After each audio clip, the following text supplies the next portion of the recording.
We're on Tzadik Amud Beis 95b. Morning.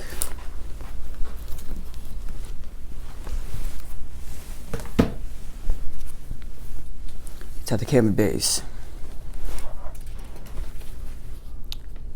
It's almost smack in the middle of the page.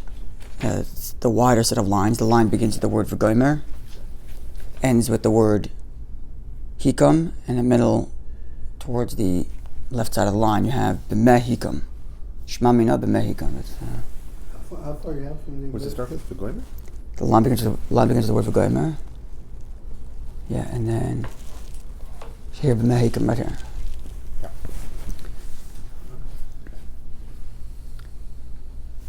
V'gomer? V'gomer, yeah. And then down that line is b'meh hikam. Okay, so the Gemara discussed the details of the size of Sanhedrin's army and the numbers, the leaders versus the leaders as in the leaders of legions, and then the numbers of the specific soldiers and all the rest of that. And now the Gemara is going to get to the specifics of how they were struck by the angel. Right? The verse describes how the night before God sent an angel to strike the Assyrian camp, and they woke up in the morning and found them all dead, and that was the numbers we discussed yesterday. So before we get to the survivors of that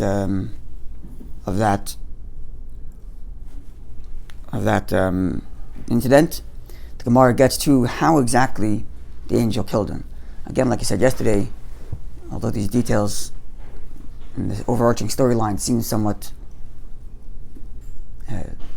seem to be like not incidental, but obviously on a deeper level there's much more significance, and the floor is somewhat open. And I'll share a little bit of what I thought about as I'm preparing this, especially with the second part, in different manners in which it killed him, in which the angel killed him. So let's see. B'meh hikam, with what did the angel strike them down? Rabbi Lezer says, b'yad hikam. He did it with a hand. Now, obviously, angels don't have hands, so the words themselves implicate that it's a metaphor. But Shenemar, as the verse reads, and here again, the Gemara is going to cite back to the Exodus from Egypt. And we mentioned this before, when the Gemara gave the numbers for how many legions there were in the armies of Sanhedrin. The Gemara said that the same thing is true of Avraham's the battle that Avraham waged with the four kings, and the same thing is going to be true with Gog and Magog in the future time, as if to say there's a pattern in history. Now the Gemara is connecting it to another time in history, the Exodus from Egypt, which is obviously a big part of this process of Mashiach's coming, as we've been describing. So here the Gemara cites too the Exodus, and that's how we know that the angel used a hand. How's that? Because we say it every morning in our davening that the Jews saw the great hand of God when the sea split. So the verse does not say and they saw a hand; it says they saw the hand, as if to say there is a hand that's somewhat known as the hand. So there's this hand, and therefore says the Gemara, Hayad, the hand, Shasidi, the hand that God's going to use to strike down Sanhedrin. Now what's interesting though is, I'm just putting this out there, I don't have the answer to this, but it's interesting that earlier the Gemara said that Sanhedrin was specifically struck by an angel, not by God himself. The Exodus from Egypt happened specifically by God. And here when the verse says that the Jews saw the hand, whose hand? It's the hand of God. And here specifically we're talking about the hand of an angel. So how does this jive? We're saying that the Jews saw the hand, as implying that there's already a known hand, meaning to say we're on Tzadik Amud Beis. Meaning to say there's a known hand. But it seems as if we're talking about you have it? Right. Right, the line under that. Right under Shema Mina, Rabbi Shua. But the Gemara is saying here that there is a hand that the Jews recognized, but it seems to be an angel versus God's hand. I might have a possible explanation momentarily, but let's just leave that question for a second. You with me? Mm-hmm. Rabbi Yeshua, yeah, you see it? Yeshua. Okay. So one opinion was, Rabbi Lezer says that it was a hand. Why a hand? Because the Jews saw at the splitting of the sea, the hand. What's the hand? The hand that's going to be used to destroy Sanhedrin. And I just asked this question, the hand by Sanhedrin is an angel's hand, and the hand by the splitting of the sea is God's hand.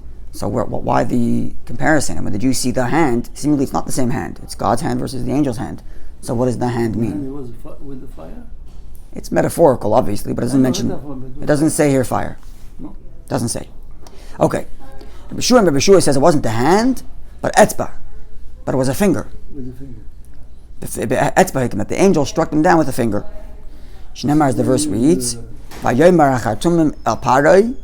The astronomers, the astrologers, the thinkers of Pharaoh, when they saw the lice, the fourth of the 10 plagues, they said, "Etzba lekimhi." This is a finger, the finger of God. This is why you use the finger for reading the Torah.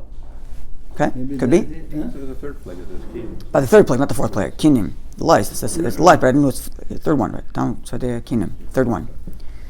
So they said he, again identifying a known finger. So he etzba. This is the finger shasid liparim Sanhedrin that God will use to strike down Sanhedrin. So before we go a step further, the same question applies here. The verses describe that at Egypt is God's hand and God's finger. And the verses, and by Sanhedrin, it's specifically an angel. The Gemara made a note earlier that it's specific that when it comes to Pharaoh, God struck Pharaoh with himself because Pharaoh himself insulted God. Sanhedrin insulted God through an angel, through a minister, through a messenger. So God's retribution also comes through an angel. And yet here the verse is comparing it as if the finger they identified is the same finger coming later, when seemingly this is God's finger, that's an angel's finger. So before I answer that question, I want to elaborate a little bit on this detail, because the truth is that the Haggadah already elaborates on this. Hand versus finger. And Rabbi Steinsaltz, in his commentary to Tanya, actually, makes a very astute observation about the Haggadah in understanding how metaphor works.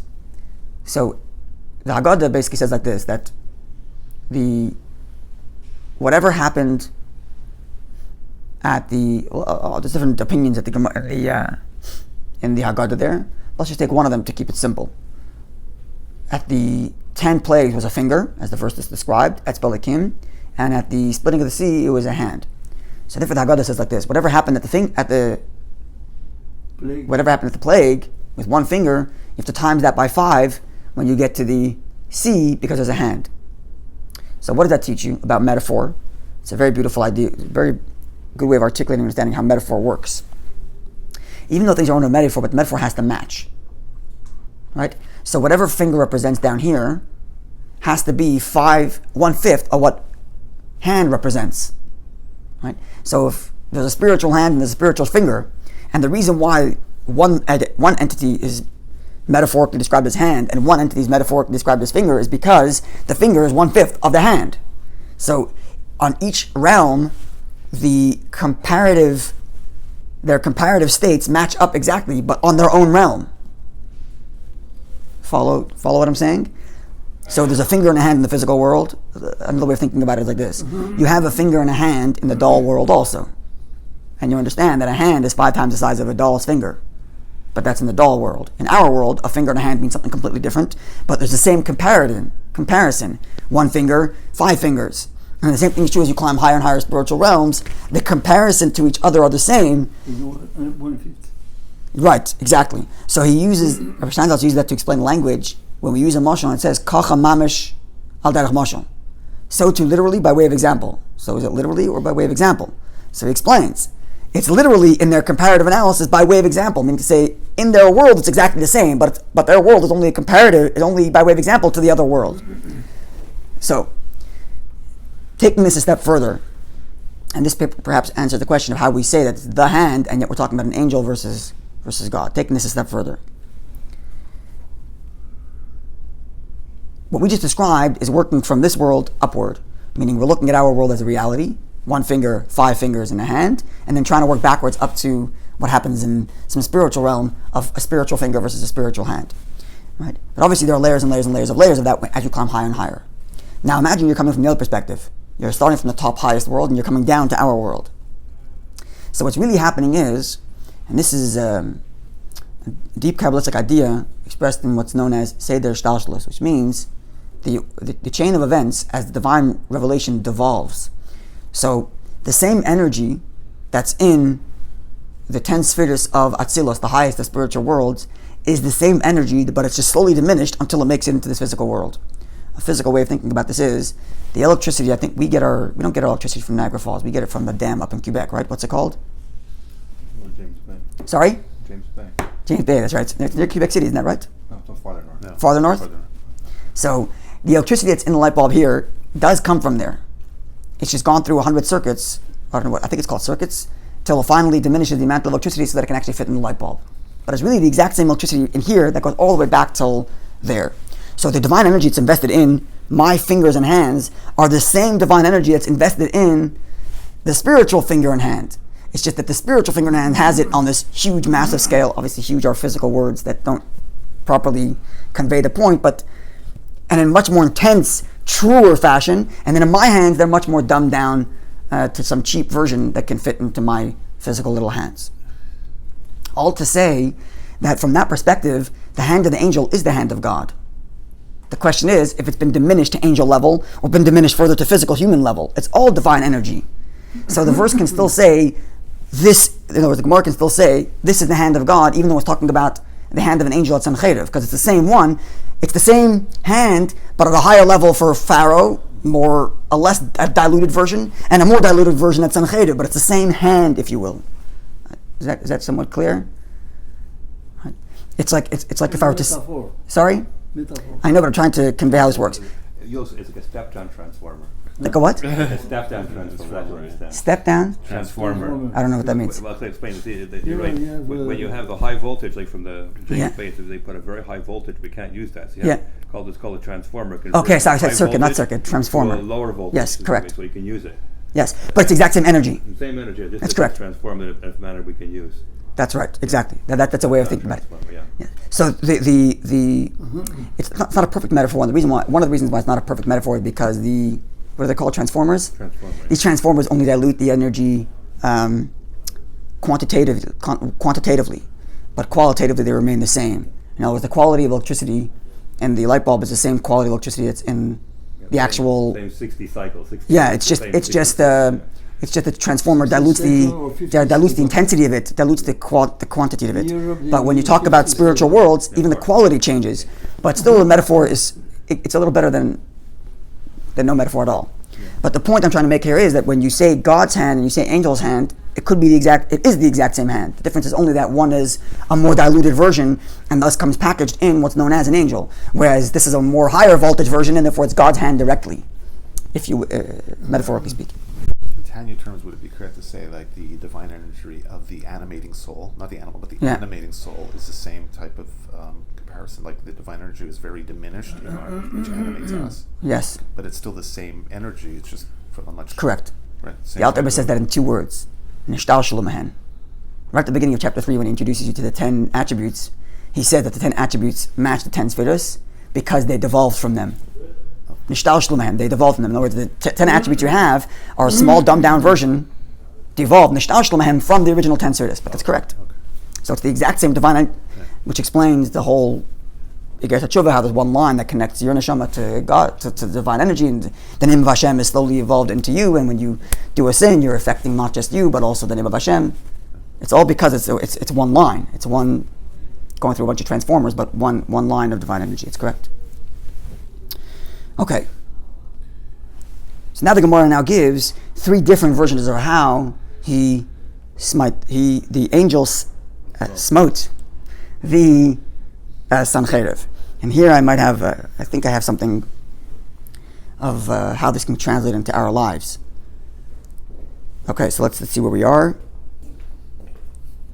Rabbi Lezer Benoy Shar B'yesi B'Haglili. Rabbi Lezer Benoy is the third to last word, and then it goes Shar B'yesi B'Haglili. So we have two opinions so far: hand or finger. The hand of Egypt or the finger of Egypt. Now the Gemara gives not just different body parts he used, different hand and finger, but different methodologies. 3 different methodologies of how the angel smote Sanhedrin's army. Number 1, Rabbi Lezer Rabbi Lezer, son of Rabbi Saglili, says, Amalei HaKadosh Baruch Hu leGavriel. Actually, the 3 come in a moment. This is one step before that. God tells the angel Gavriel. Now, the angel Gavriel, as Rashi tells us, is responsible for making sure fruits ripen. It's one of his jobs. It's to make sure that the crops grow. So God tells the angel Gabriel, meaning it's not the angel of death that does this, it's angel Gabriel. Not Malach HaMavet, it's Malach Gabriel. And Gabriel is responsible, apparently, or at least one of the things he's responsible for, is making sure the crops grow. So God tells him, Megala Netusha, Megalach Netusha, hone your, there's a word for it. Sickle. It's basically what, it's what they used to use to cut crops, which is like a long stick. The image of the angel of death that has like this circular comes from this. But actually he's holding it upside down. When in the olden days, if you ever gone to Upper Canada, you've seen how they cut grass with like this long stick going down. Yes. With at the end of the stick there's a round blade, and then you turn the blade like that, and it cuts grass and it cuts crops in mass amounts. That's what this is. It's called a sickle. Like in the Russian flag, the hammer is sickle. That's correct. That's right. Well, the sickle's not exactly. It's a longer stick, this one, and it's probably not as round. It's probably maybe half a circle. But a similar idea. Oval. There's a word he used here, something else. I don't remember what it is. But anyway. How you say in English? Oval? Oval, yeah. But oval is a closed circle. This is open. It's open, yeah, because we cut. Otherwise, you wouldn't be able to cut anything. Is it still the flag? The Russian flag? No. Did they keep the flag? No. Or they changed it? No, they The changed Russian flag is 3 stripes now. Stripes. Yeah, but originally it was hammer and It was sickle. hammer sickle. I don't know if originally, but maybe originally it was something else, probably. But anyway, communists there. Communists had that, yeah. Yeah. They use this. All right, so God tells Gabriel to make sure your sickle is sharpened and honed and ready to go. So the angel Gabriel responds to God, Rebbeinu Shalom, Master of the universe. It's been honed and standing and ready since the beginning of creation. I've been waiting for this my whole life. Remember, as the verse reads, because of swords that were sharpened, because of the sword that was honed. And the verse goes on to say that there was a prepared weapon waiting to do the job. So this is Gabriel speaking, saying, my weapons are ready to make this happen. Okay. So Rabbi Shimon Bar Yochai says, and further elaborating on this story, Perek, that at that era, this is beginning of Pesach time. It's Man Bishul Pedus. Pesach is when it's spring. It's the beginning of when the fruits start to bud, start to grow. Bishul means cook literally, but it means to start to get ready. So God told Gabriel, when you go out to make the crops grow, take care of those people. As if to say, Gabriel was in the middle of doing his ordinary job, and by the way, he happened to go and kill all of Sanhedrin's people, his army. Shneimar, as the verse reads, Midei Avru, as he's passing over, Yikach Eskem will take them, he will take you, Ki baboike yaver, like morning after morning he comes, Beyoyim v'layla, night and day, V'hoyerak zoya haven shmua, and they'll be trembling just from hearing about what happened. So the verse makes it sound like it's a daily occurrence, as if to say Gabriel was busy doing what he's doing anyway, and then he came along and killed Sanhedrin's army. So this is methodology number 1 of how Gabriel killed him, whether he's using hand or finger, but he's doing it while he's doing some other job. And Amar Papa says, Handa Amrinchi. This is what the colloquial adage is. Agav orchach, while you happen to be going on your way. Lival devavach, attack your enemy. Come on to your enemy. Lival devavach ishtama, surprise your enemy, Meaning do it while you're nonchalantly. You do a whole planned attack, then you're allowing your enemy time to discover your plan. But if you happen to be going along the way, and then you attack your enemy by surprise attack, even almost surprising yourself, so to speak. Okay, that's methodology number 1. Surprise attack while Gabriel is busy doing some other job. V'yesh Ibn others say, B'chaytman nashaf. Bahen, that Gabriel didn't use his hand or his finger, but rather he blew into their nostrils. Umeisuna died. Shenemar, as the verse reads, V'gam nashif behem v'yavshu, and he blew into them and they withered. Okay, option number 2. So option number 4, I should say. Hand, finger, nonchalantly blowing into their nostrils. Number 5, Rabbi Yirmiyah bar Abba says, Kapayim sipek lahem umeisu. He clapped his hands, Gabriel clapped his hands, and they died. Shenemar, as the verse reads, V'gamani Casey copy, and I, says God, clap my hand. I'll copy on my other hand. I clap my hand against the other. V'ani chosi chamasi, and my anger subsided. So here with Sanhedrin dying, God's anger subsides. Okay.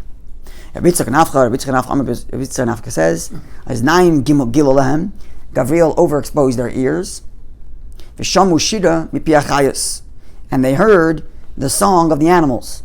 Either they heard the song of literally the animals, in other words, or more likely, or maybe this is the exact same thing, the chayos hakodesh, the holy animals, the angels, exposed them to some spiritual higher levels, and basically they died, they couldn't handle it. Shnemar, as the verse reads, from the exaltation, the nations and the futsu, like they've scattered. Okay, so you have besides for hand and finger, which are two body parts, there are three different methodologies here, right? You have nonchalantly. With the sickle, whatever that means. Right, but whatever that means, but it's nonchalantly while you're doing some other job with your sickle, right? He's busy with the fruits, but then he does that. Blowing into their nostrils, clapping, or exposing them to higher spiritual levels of hearing the angels, and therefore they couldn't handle it. So perhaps, just a kernel I'm putting out there, and you can develop it further. There's an embedded teaching of how one can deal with Yetzer Hara. Number one is a surprise attack. Surprise attack. While you're doing your job anyway, you give the Yetzer Hara a good hack on the side. Not when you're davening and you're worked up, ready to serve Hashem, the Yetzer Hara is already also putting up its armor, waiting to fight back. But when its guard is down, because you're just going along your way, you're in the middle of work. Then you give your Yetzer Hara a knack. It's not expecting you to do that. It's expecting you during davening. It works. And one option. Another option is you blow life into its nostrils, right? So maybe this means this is like during davening, where you give it some inspiration, like maybe not during davening, but like a good farbrengen. Even the Nefesh Bahamas can go along for a good farbrengen. It's an inspiring thing. You're blowing into its nostrils some inspiration a little bit. Maybe I'm just putting this kernel out there, and you can think about how you want to think about it. And the other one was clapping its finger. This we talked about this past week is the Gemara, which says La'ilam Yirgaz Adam Yitztayv Yetzer Hara. A person should inflame his good inclination over his negative inclination. We had this idea in Tanya where at a certain point in a person's avodah, he yells at his Yetzer Hara and says, "You're a liar, you're an evil creature, denying me my capability to see the truth of Hashem." You're clapping your finger, making a loud noise, and with the whole shtodim, with the whole task, with the whole enthusiasm. And then there was overexposing it to the angel's song. So this is maybe a tactic where you're not fighting with it directly, but you're overexposing it to spiritual side. This is like a Yom Kippur kind of thing, where your godly soul is so involved in the holiness of what's happening that the Yetzer Hara doesn't have a word here. It's like, whose Yetzer Hara has a word in Yom Kippur? Nobody. Not because you fought the Yetzer Hara, you didn't do anything to the Yetzer Hara. But your Nefesh Elokis, your godly soul, is so involved in it's an overexposed spiritual state that the Yetzer Hara has been silent. So maybe there's different tactics or different stages. I'm just putting a kernel out there, and you can think about it more.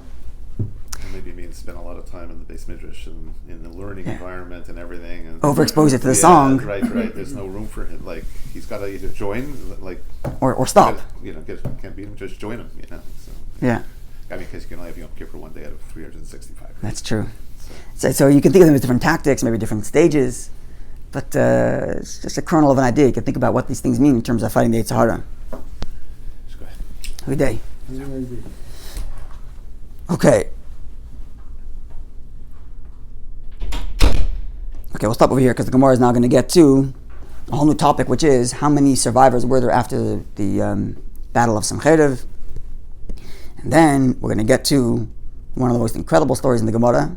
It's so incredible that the Gemara introduces it by saying that if not for the verse, I would never say this story. That's how incredible the story is. So incredible that the Gemara introduces it by saying, if not for a pasuk, you would never say such a story. But the Gemara says it nonetheless. So that, God willing, coming tomorrow. Have a wonderful day.